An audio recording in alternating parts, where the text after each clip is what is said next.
The 7 Lives of the Narcissist, Part 3. By spring 2020, Oliver was out on bail, under investigation for the cruise fraud, and on a suspended sentence for the VAT scam. He moved again, 100 miles from Worcester to Bedford. Notice that he moves around, removing himself from the environment where his behaviour is known about.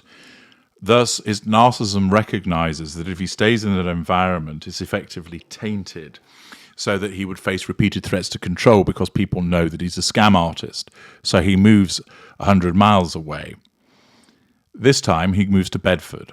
He got a job as Joe Oliver, a salesman at the Motor Vogue dealership, where he became one of the company's top performers. Notice that he's clearly an industrious individual. He's no slacker. He applies himself in getting jobs, gaining people's trust, and goes about ensuring that his frauds are, to an extent, properly executed through the commission or fraudulent paperwork.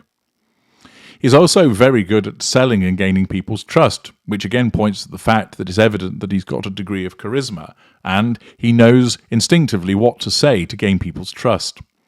He claimed that he'd worked for Ford in America as global head of events, lie, embellishment, and had personal relationships with Mr. Ford, delusion. He was always the first at the dealership and the last to leave. It later transpired that he had been sleeping in the office. This is clearly as a consequence that he had nowhere else to live. I'm not a naive person, and I've been in business for decades, but he hook, line, and sinkered me, said Ciro Ciampi, 46, a hotel owner and car enthusiast, who said he transferred £15,000 to Oliver for 3 Abarths Italian sports cars. When the cars didn't arrive, Ciampi called Motor Vogue, who said that Oliver had been found out for not being Joe, sacked, and escorted off the premises, collateral consequence of the lies that he's telling. I said, "So what's happening with these cars?" And they said, "What cars?" In late 2020 and now aged 43, Oliver bounced between short-term rental properties and flat shares in Bedford.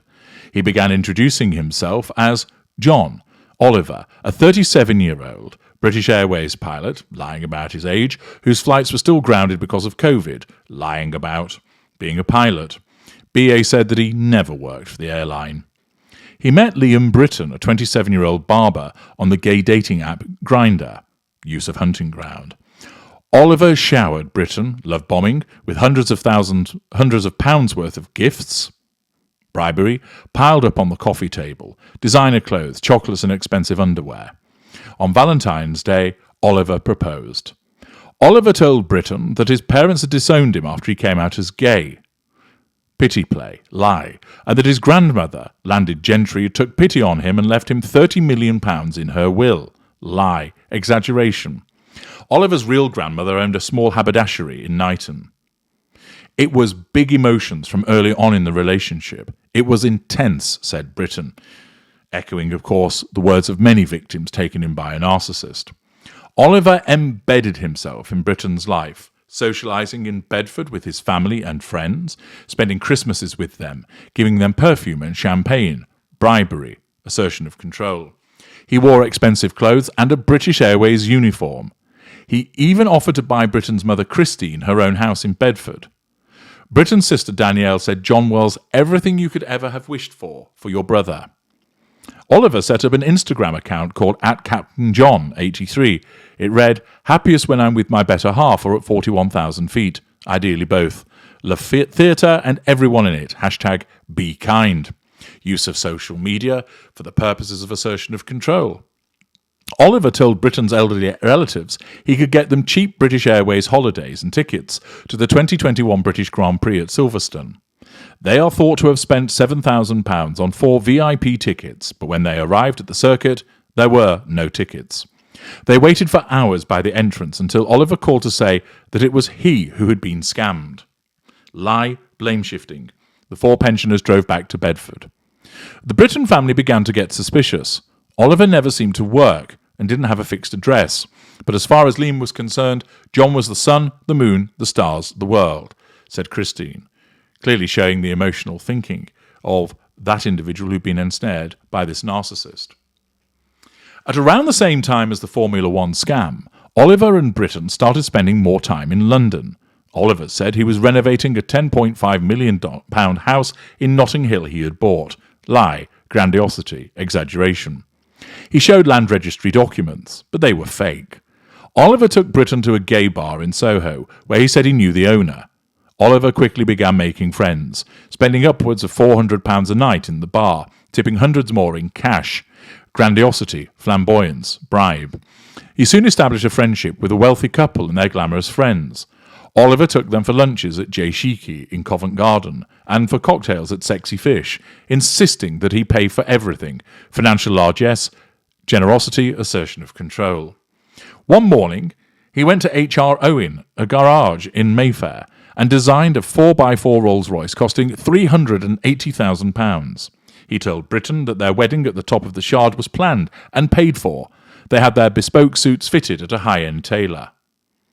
In November, Coin Direct was dissolved by court order to repay creditors, specifically the car dealership in Wales to which Oliver owed more than £600,000. Undeterred, Oliver and Britton spent Christmas 2021 at a new apartment in Westbourne Gardens that he had apparently been loaned by a friend. Oliver stocked up with Fortnum and Mason food and sold acquaintances discounted first-class tickets on BA flights, faking emails from BA employees as proof of purchase. It is believed he took more than £30,000.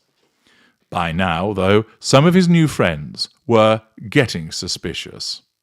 In early March, they invited Oliver to dinner at Le Garrick, a French restaurant near Soho, where they confronted him and called the police.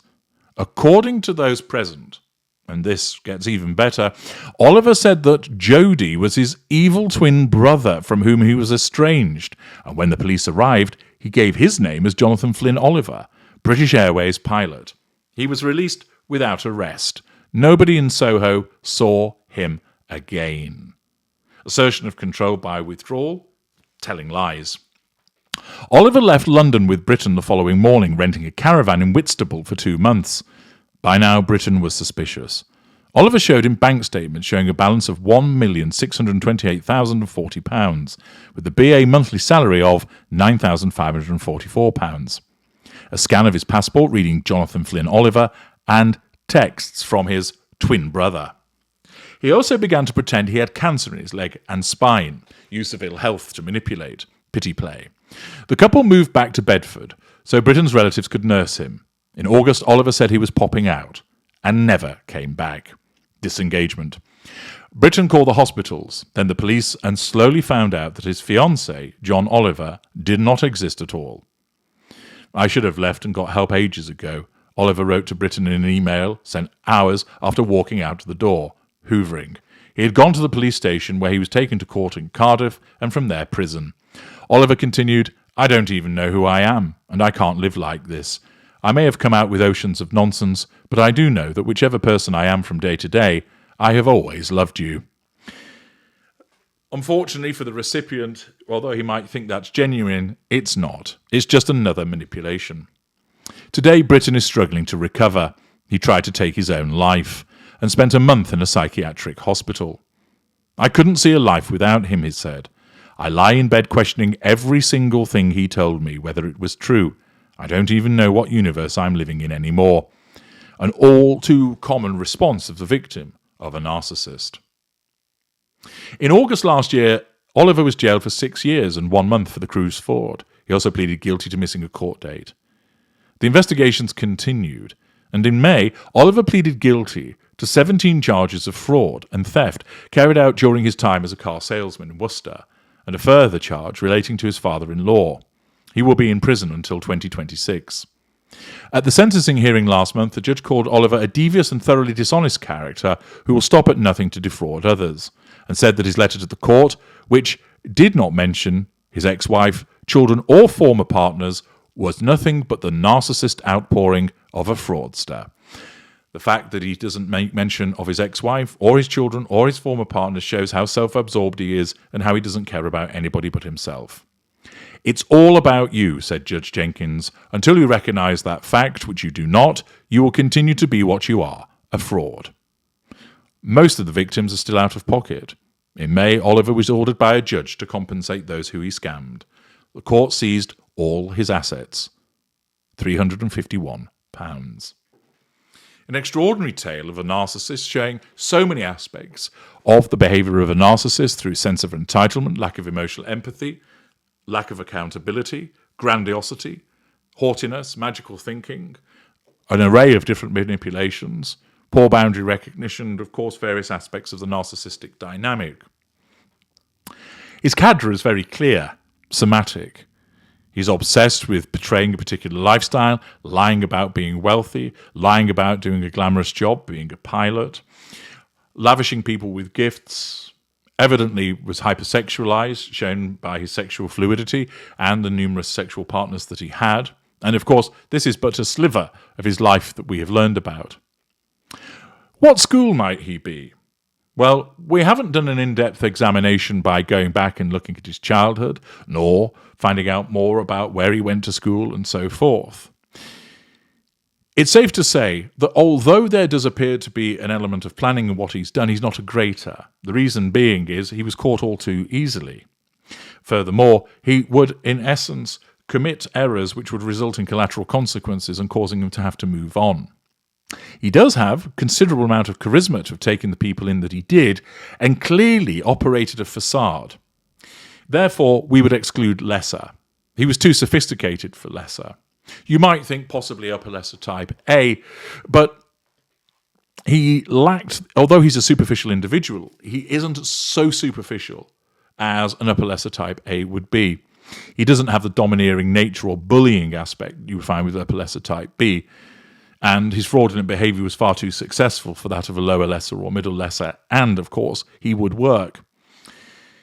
You would think that he would sit within mid-range. There's no evidence, at least from what we've read here, of him exhibiting a violent temper or verbal outbursts towards people, that he would use physical violence. And therefore it's less likely that he would be lower mid-range, as it doesn't seem like he has particularly many lesser traits. He would dole out pity plays, but they weren't extensive. He gave the impression that he cared about people. So middle range A is a distinct possibility. He appears to care about people by saying that he loved them, that he wanted to take care of them, that he tried to help them, that he used financial largesse. Upper mid-range is also a possibility, given the fact that there appears to be instinctive planning in what he's done. Although the planning was relatively rudimentary with regard to the type of frauds and easily unravelled, it does show that he would take a step and then would have to take another step to deal with the earlier step, and that in terms of the commission of the frauds, there was a degree of instinctive planning that went into them. Although he only had £351 to his name, this is an individual who lived the high life, having access to well-off people, spending money left, right and centre and defrauding huge sums of money from people. We don't know where his level of intelligence lies. He must be of moderate intelligence in the way that he's committed what he's done, and also the imagination that he's exhibited with the variety of different frauds that he's exhibited. From the information that's been provided without a complete deep dive, the interim assessment of him is most likely that he would be upper mid-range and a somatic narcissist. I'm H.G. Tudor. Thank you for listening.